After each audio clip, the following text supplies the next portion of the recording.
The Xyrix Empire had conquered over 100 planets. Their ships were fast, their weapons powerful, and their soldiers fearless.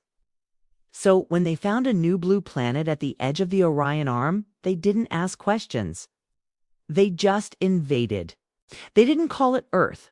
They called it Sector Nanalpha, another number in their long list of targets.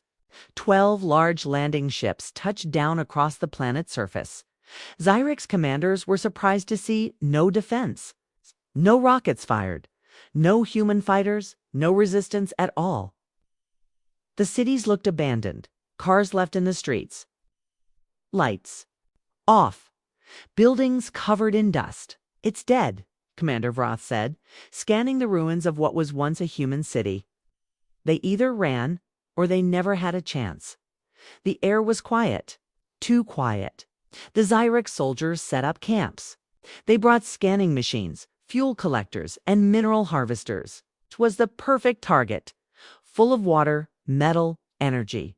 They could feed their empire for years. But something didn't feel right. Private Jolak was the first to speak up. "Sir, why is everything still in place? Clothes in houses. Food on tables. It's like they left in the middle of living." Vroth ignored him. "Focus on extraction." The next day, a team entered a library. Inside, shelves were covered in strange human symbols. Books, screens, maps, and one wall had red spray paint on it. The message was clear. We didn't run, we hid. Watch the ground. Soldiers laughed. "Humans are weak," another officer said. "They probably destroyed themselves," but Jolak wasn't so sure. That night, he couldn't sleep. He walked through this silent camp thinking about the message. Suddenly, he saw something. In the dirt outside a broken house, a strange symbol glowed faintly, a circle with sharp lines through it. It pulsed slowly like it was breathing. He called it in. Commander Vroth came with a science officer. They scanned the ground. The energy was real, but weak. "Old power lines," Vroth said. "Buried systems, nothing dangerous." Still, the soldiers started seeing more signs. Across the planet, teams reported finding the same symbol carved into walls, burned into wood, and painted onto old vehicles. Always the same symbol, always in the same style. One team found a bunker. Inside was a single sentence left on a screen. "Still glowing after all this time. Earth sleeps. But it remembers." Vroth started to feel uneasy. He ordered the planetary scans to go deeper. The readings came back. Strange. Heat signatures under the surface. Not natural. Not volcanic organized. "It's probably old power stations," the scientist said, "or military storage. Leftovers." But what kind of leftover glows with organized heat patterns and moves? 2 days later, the first tremor hit. The ground shook softly like a distant thunderstorm. Not enough to damage anything, but enough to make everyone stop moving. A Xyrix officer joked, "Did the planet just sneeze?" No one laughed. That night, Private Jolak heard a hum under his bed. A deep, soft vibration coming from the ground itself. Like something alive. He ran outside. Other soldiers were out too. Some had their weapons ready. "What is that sound?" someone asked. "It got louder," Commander Vroth shouted. "Everyone back to stations. We have a possible seismic event." But the scanners showed no tectonic plates shifting, no fault lines, no earthquakes. And yet the ground pulsed again, this time stronger. In Camp 4, where another squad was stationed near an old human power plant, the soil cracked open. A blast of steam shot into the sky, followed by a loud metallic roar.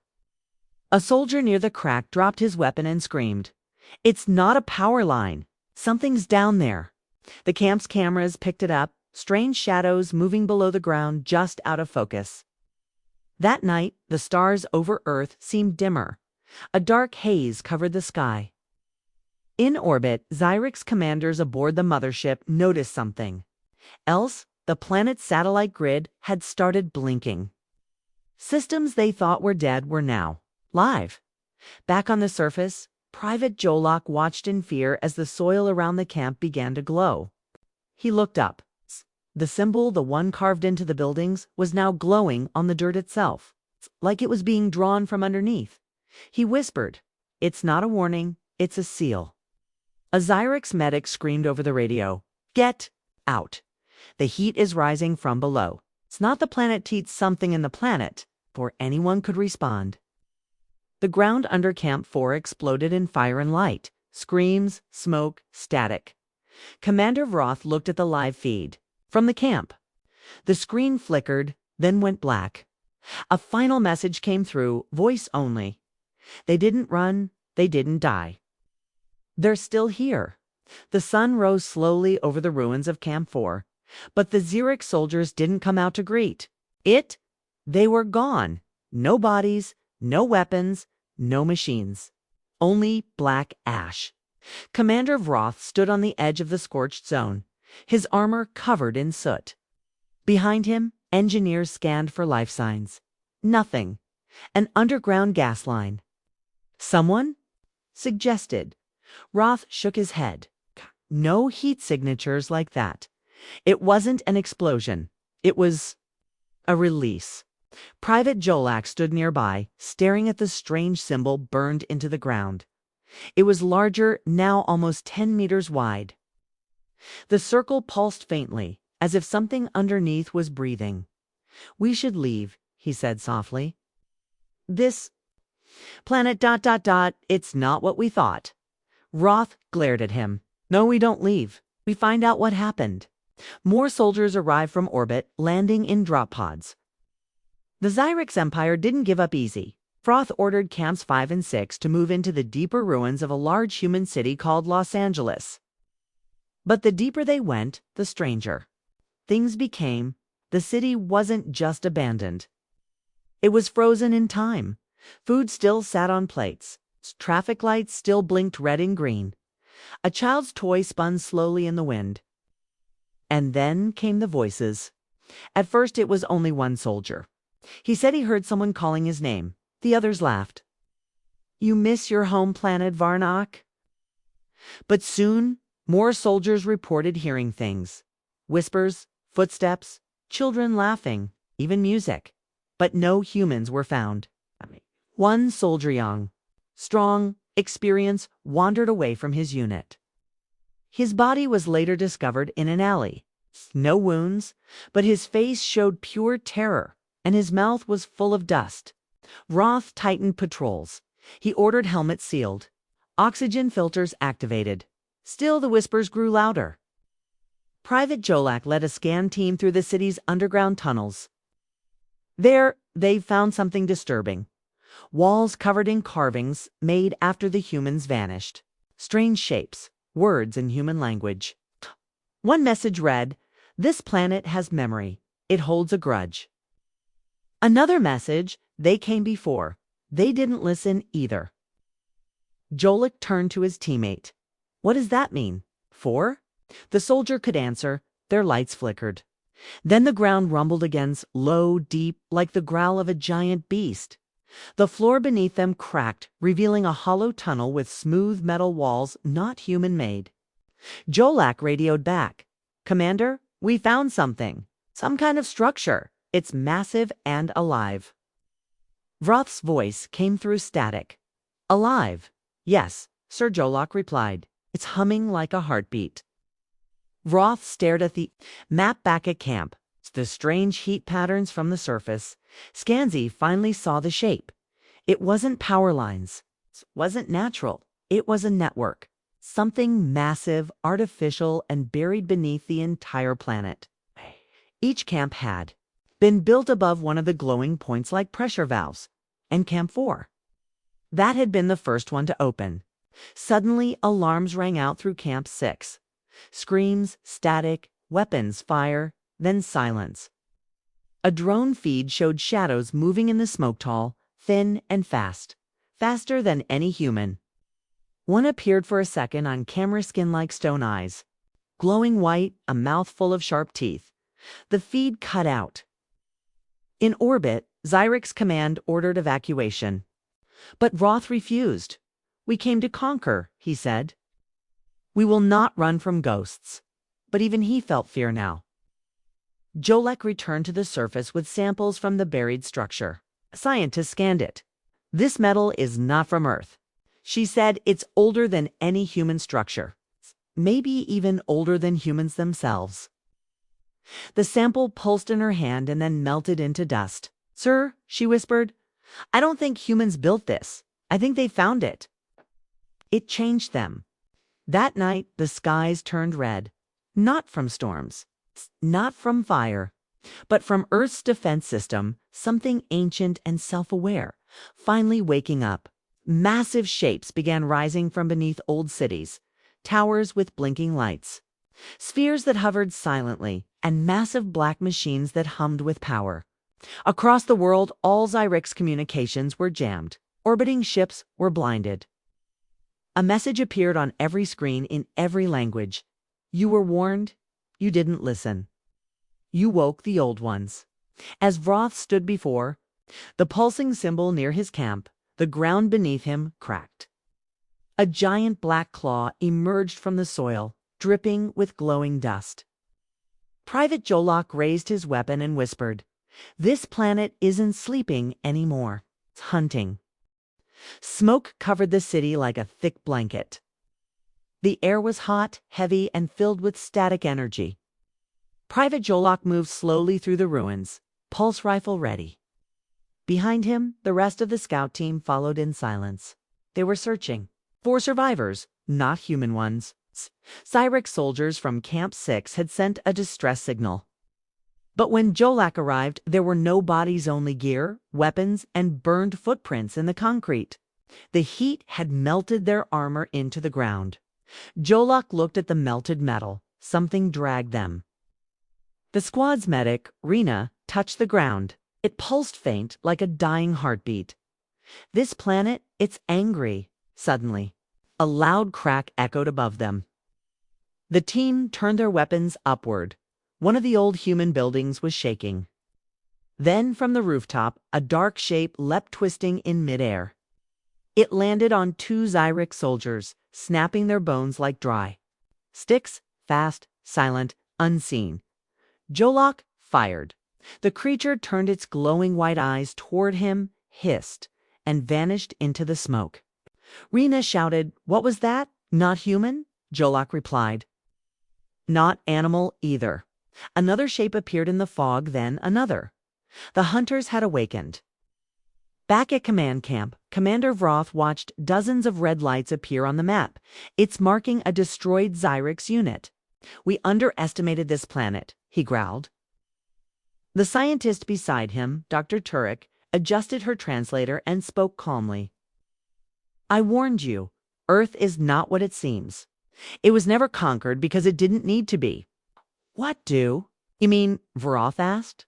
Dr. Turek looked him in the eye. "I think humans didn't build those underground machines. I think Earth made them. I think the planet is alive, or at least aware." Vroth stared out the window. In the distance, one of the black towers that had risen from beneath the ground let out a low hum. Suddenly, it fired a thin red beam into the sky straight through one of the orbiting Zyric ships. The ship didn't explode, simply stopped, moving and fell like a stone. Dr. Turek whispered that wasn't a weapon. It was a judgment. Meanwhile, Jolok and his team fell back toward the old human subway tunnels. The creatures were faster in the open. Underground, they had a chance. As they moved, they saw human writing sprayed on the walls. Most of it was desperate warnings. "Don't go above. They walk at night. Earth chose them." And finally, "The planet remembers the first war." Jolok stopped. "First war with who?" Rena checked her scanner. "Life signs everywhere. But they're not human or Zyrics, and they're following us." From behind they heard the click of claws on metal. The team spun around just as one of the creatures jumped out of the dark. But this time, Jolok was ready. He fired at its legs. The blast slowed it down. Rena threw a shock grenade. The explosion stunned the beast long enough for them to escape deeper into the tunnels. But as they moved, they saw something even more terrifying. A hidden room, ancient, full of human skeletons lined up like they had been hiding. In the center, a broken machine with wires running into the ground, and a glowing crystal hovering above it. Dr. Turek's voice came through the coms. "Jolok, what do you see?" He described the scene. She went silent for a long moment. Then she said, "That crystal, it's not human technology. That's a planet core relay. It connects the mind of the world to its machines. That's how Earth fights back." Jolok stepped closer. The crystal pulsed as he approached. Suddenly, it spoke. Not in words, but in feelings. He saw flashes of Earth's memory, ancient wars, alien invaders, humans hiding in fear, and something deeper, an alliance between the last human scientists and the planet itself. They didn't build weapons to fight. They built Earth itself into a weapon. Back on the surface, Commander Vroth gave the final order. All forces, retreat. But it was too late. Every ship in orbit was now targeted by the planet's defense systems.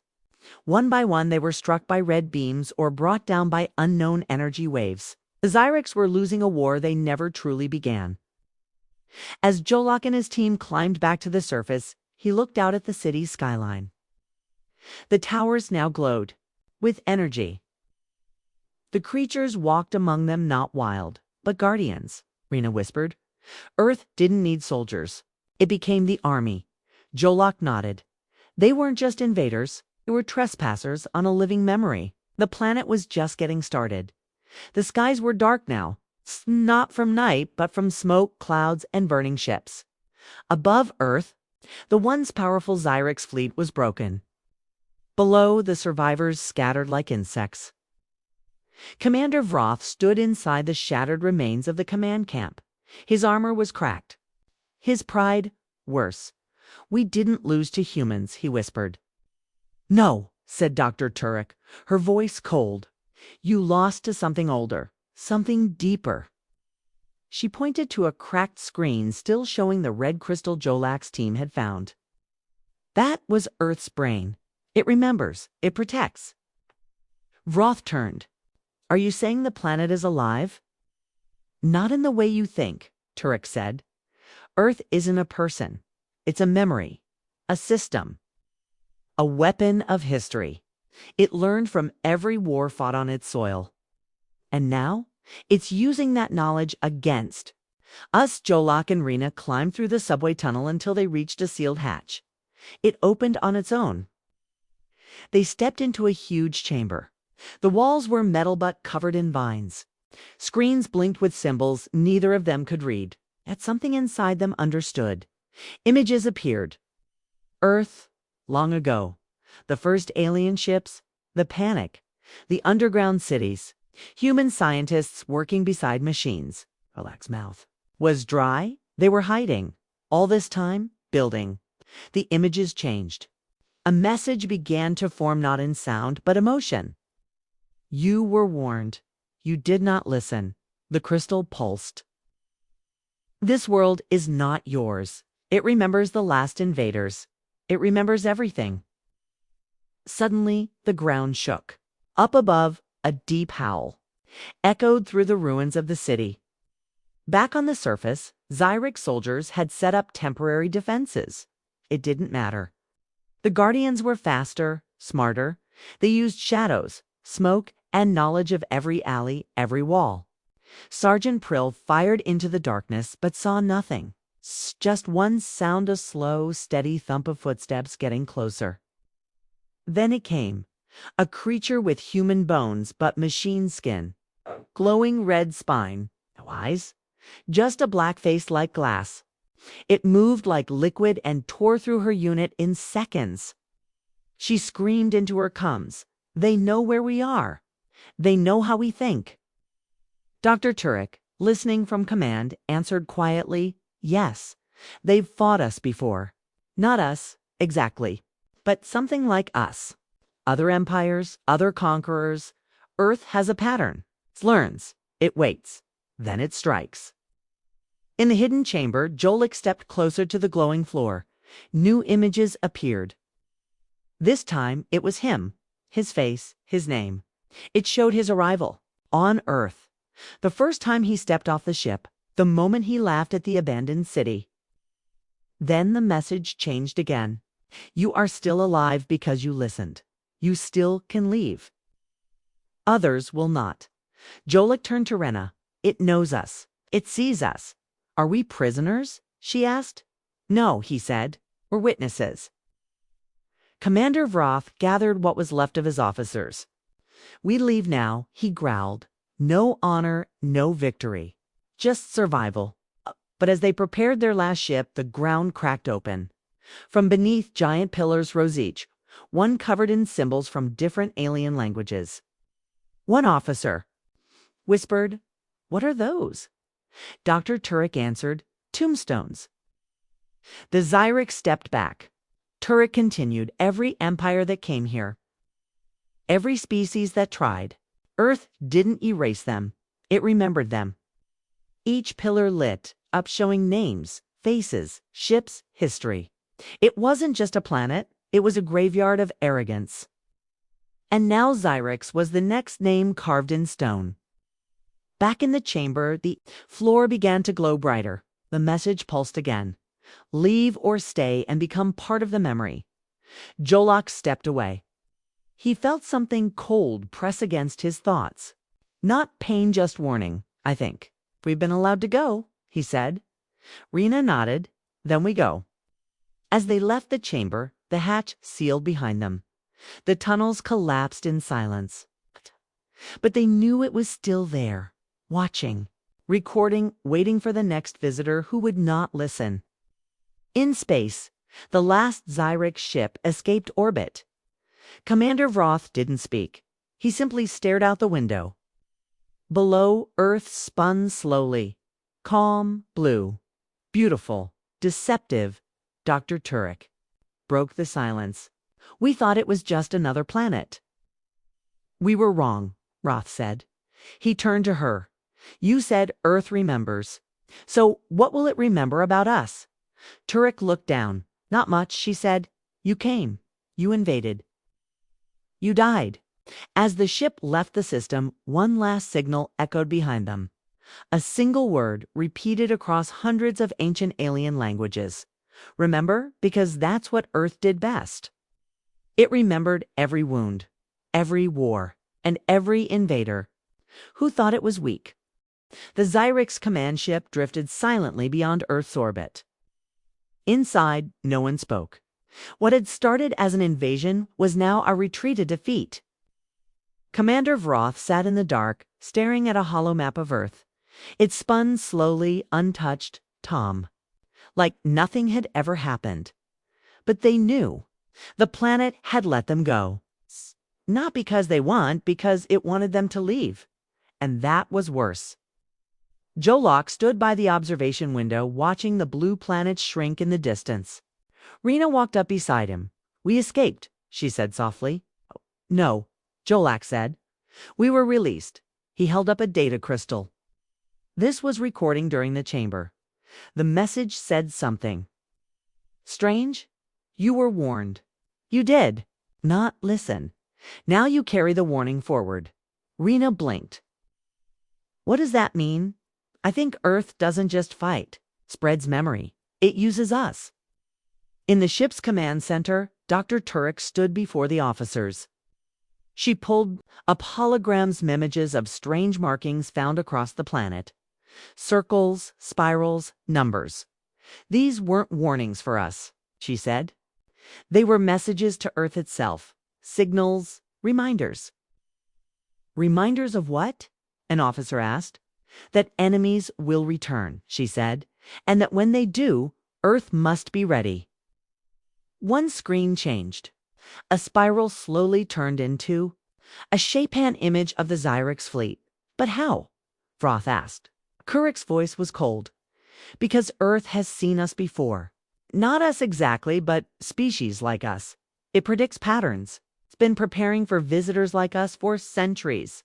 In the ship's lower decks, soldiers were waking up screaming. They said they heard whispers. They said they saw faces in their dreams, human faces. One soldier swore he felt the ground under him pulsing. But they were no longer on the ground. Medical officers ran tests. Nothing was wrong. But something had changed. Jolek and Rena walked into the ship's library, now converted into a data analysis room. They plugged in the crystal. Images filled the room's cities buried underground. Machines shaped like bones, human soldiers that bled black light. Rena, step back. These aren't human. They were, Jolak said. But they became part of Earth's memory. Maybe part of its defense? Suddenly, a message flashed on every screen. You left the planet, but the planet never left you. The lights dimmed. The air turned cold. On the bridge, warning alarms began to scream. Commander Vroth rushed to the controls. What is it? A tech officer shouted. There's something inside our systems. It's not a virus, another said. It's not data. It's a presence. Screens showed static, then words. Remember? Carry the warning. Let others know. Then silence. Everything returned to normal. Except the crew didn't feel normal. Something was inside the ship now. Dr. Turek gathered a small group in the mess hall. Earth didn't just defeat us, she said.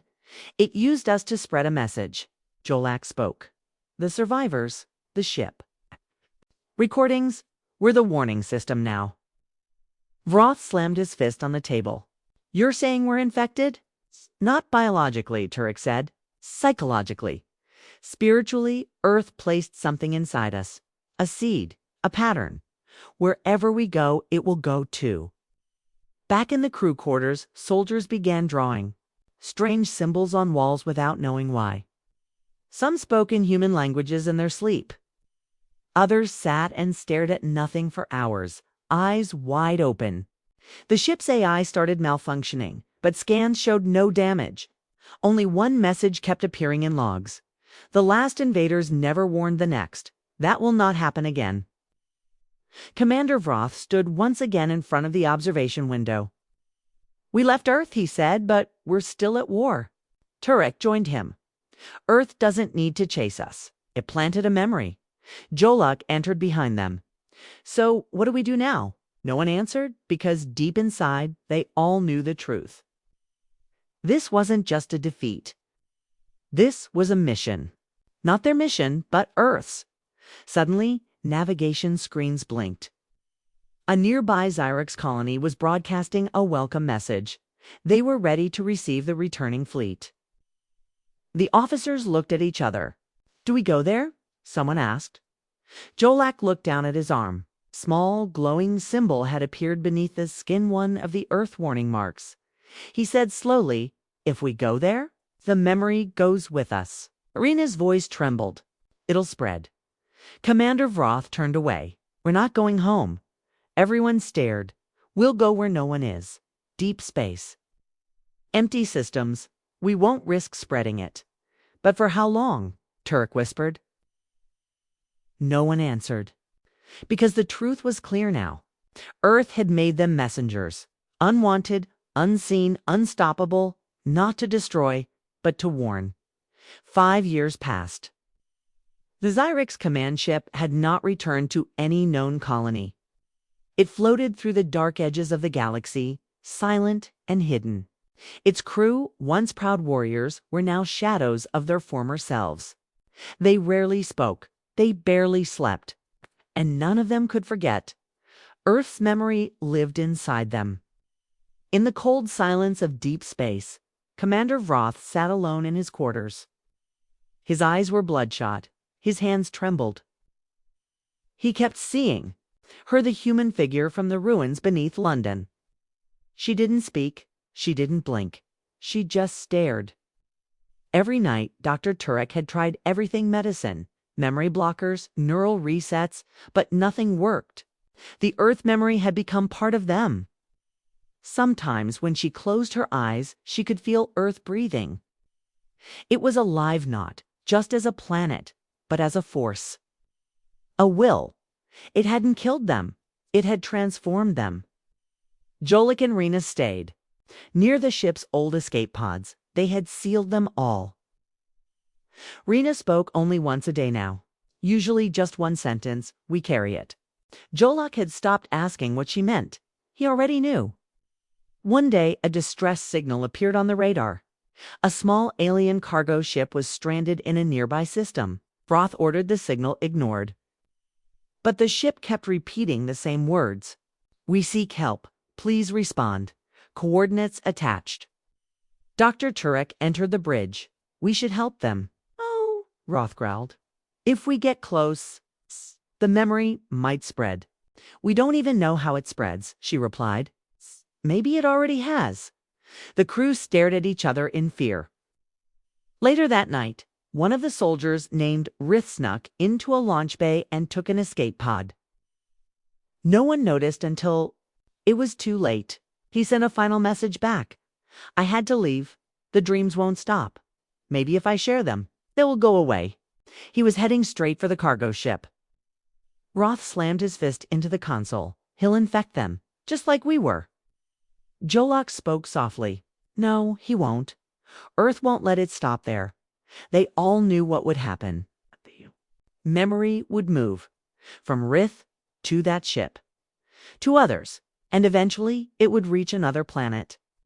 Meanwhile, on the Xyrix homeworld, a fleet officer named Zahn sat in a control tower. He had picked up a signal, a familiar voice. Was Rith's his voice played on a loop? "We didn't invade a planet. We woke it up. It's part of us now. And soon it will be part of you." Zahn narrowed his eyes. What was this? Another rogue soldier. He ordered the signal, copied, and sent to the High Command for study. Within days, strange things began to happen on the Xyrix homeworld. People saw lights in the sky, dreamed of forests they'd never seen, heard voices whispering numbers and warnings. One child drew symbols in the dirt spiral's eyes, circles. They matched the carvings found on Earth. Zahn watched in horror. "It's here," he whispered. "And we didn't even touch the planet." Back on the command ship, Vroth stood before his crew. "The warning is loose now. We tried to contain it. We failed." Rena asked. "Then what do we do?" Turek's voice was quiet. "We tell the truth. To everyone." Jolok stepped forward. "They won't believe us." "Doesn't matter," Roth said. "We must become the warning."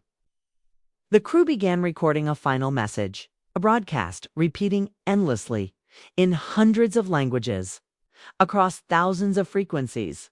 A simple message to any species. Receiving this Earth is not just a planet, it is a prison, machine, a memory. Do not go there. Do not look for it. If you hear this, it may already be too late. Earth remembers. And now, so do we. Elsewhere in the galaxy, alien scientists picked up the strange message. Some ignored it, some laughed.